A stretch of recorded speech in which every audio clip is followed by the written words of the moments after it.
Shalom semuanya, perkenalkan kami dari kelompok 1 yang beranggotakan Ertin Hareva, Hardianto Talulembang, Rosifa Betaria Purba, dan Cindy Friska akan memaparkan hasil sementara dari paper kami dengan judul Upaya Peningkatan Minat Belajar Siswa dalam Pembelajaran Biologi melalui penerapan model pembelajaran Discovery Learning.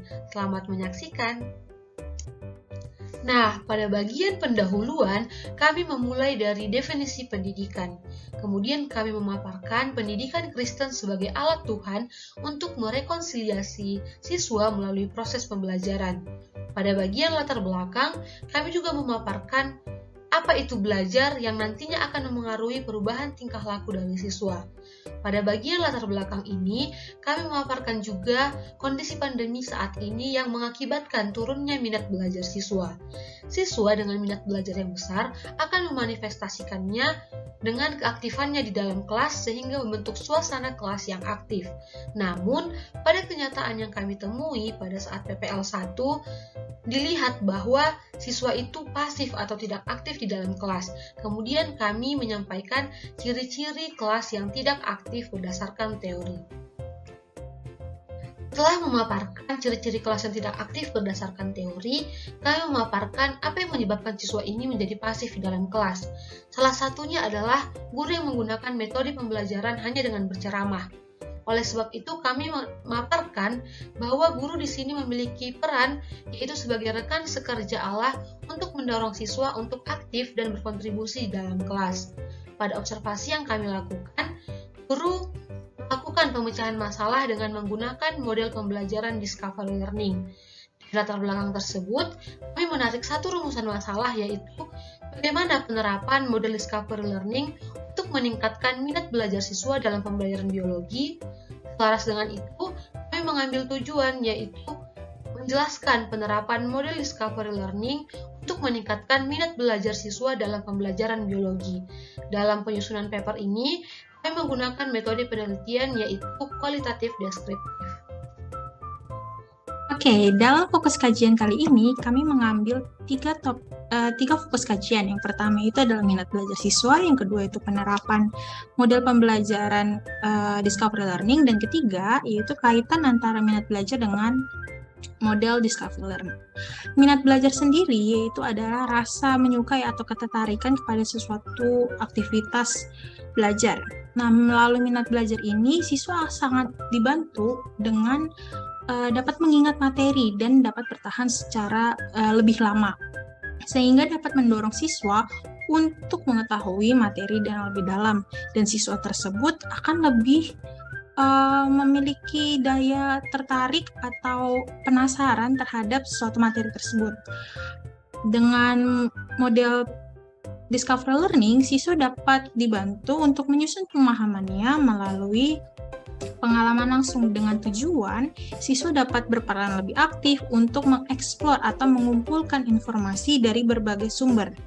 Dengan tujuannya, siswa akan berlebih aktif dan lebih efektif untuk dalam jangka belajar. Nah, kaitan antara minat belajar dengan model pembelajaran Discovery Learning adalah proses belajar dapat menumbuhkan minat siswa yang ditunjukkan dengan kelebihannya. Salah satu kelebihannya adalah siswa dapat lebih aktif untuk mencari berbagai informasi. Yang kedua, siswa itu dapat menggabungkan satu informasi dengan informasi lainnya. Selanjutnya kita akan masuk ke dalam analisis keterkaitan fokus kajian.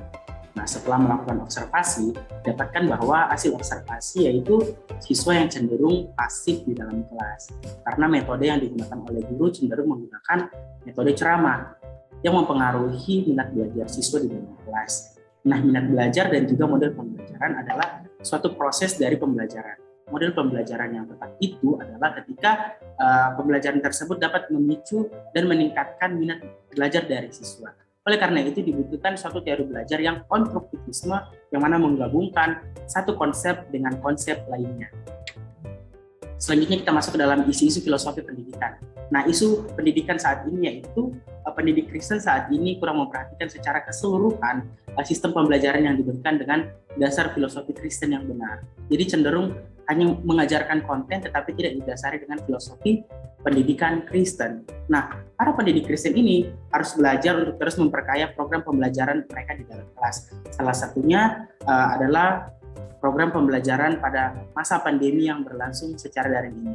Karena saat pembelajaran secara daring, minat belajar siswa itu cenderung menurun.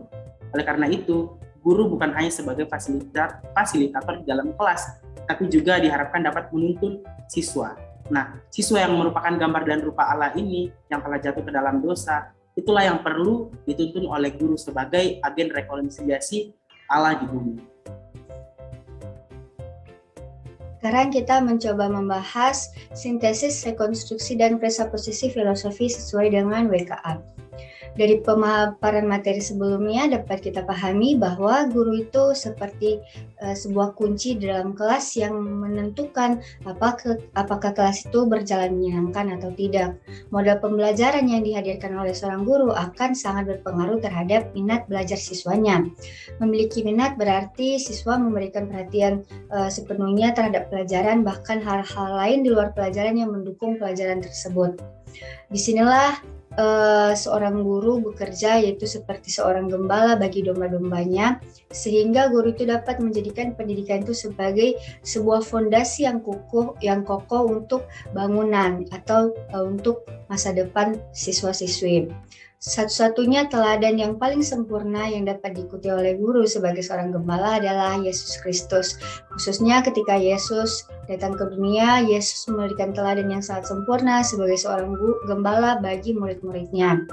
Guru Kristen harus mampu mengintegrasikan ilmu pengetahuan dengan firman Allah, sehingga siswa tidak hanya mendapat teori saja, namun diajar melihat setiap teori melalui perspektif Alkitabiah. Salah satu teori pendidikan yang mendukung model pembelajaran discovery learning adalah pendidikan kontemporer yang mendukung pendidikan bersifat progresif seperti yang disampaikan oleh Sigmund Freud. Sekarang kita akan membahas ketuntasan dari setiap materi yang dipaparkan sebelumnya. Maka dari PPL 1 yang salah satu anggota kelompok kami jalani, dapat dipahami bahwa pembelajaran yang dilakukan dalam kelas itu masih kurang aktif atau cenderung pasif. Solusi yang dapat diberikan itu adalah menerapkan metode pembelajaran discovery learning. Salah satunya yang dapat dilakukan melalui metode pembelajaran ini adalah memberikan artikel kepada siswa yang harus dibaca, kemudian dari artikel tersebut diberikan beberapa pertanyaan. Hal ini akan membuat siswa menjadi aktif karena siswa itu didorong untuk melakukan beberapa rangkaian kegiatan sehingga dapat memberikan solusi yang tepat bagi pertanyaan yang disampaikan sebelumnya. Pemahaman konsep siswa juga akan menjadi lebih baik dan hal ini tentunya akan berpengaruh sangat besar terhadap hasil belajar siswa. Berdasarkan penjelasan yang sudah kami paparkan, dapat disimpulkan bahwa model pembelajaran discovery learning ini dapat meningkatkan minat belajar siswa karena siswa dikondisikan untuk lebih aktif dalam menyelesaikan masalah yang telah dikondisikan oleh guru. Minat belajar siswa juga dapat meningkat karena siswa diberikan kebebasan untuk memilih atau mengeksplorasi dalam menemukan solusi dari pemecahan masalah tersebut. Sehingga siswa sendiri dapat menyimpulkan dan menyusun pemahamannya masing-masing dengan bimbingan oleh guru. Saran kami selanjutnya kepada pendidik Kristen adalah terus mengembangkan kemampuan belajar meski terdapat kondisi atau situasi yang baru dan menyulitkan dengan banyaknya hambatan. Dan kepada peneliti selanjutnya agar lebih menerapkan model pembelajaran discovery learning yang lebih kreatif dengan memanfaatkan teknologi. Demikian presentasi kami. Jikalau ada pertanyaan, silakan kirimkan di dalam channel Teams. Terima kasih, Tuhan memberkati.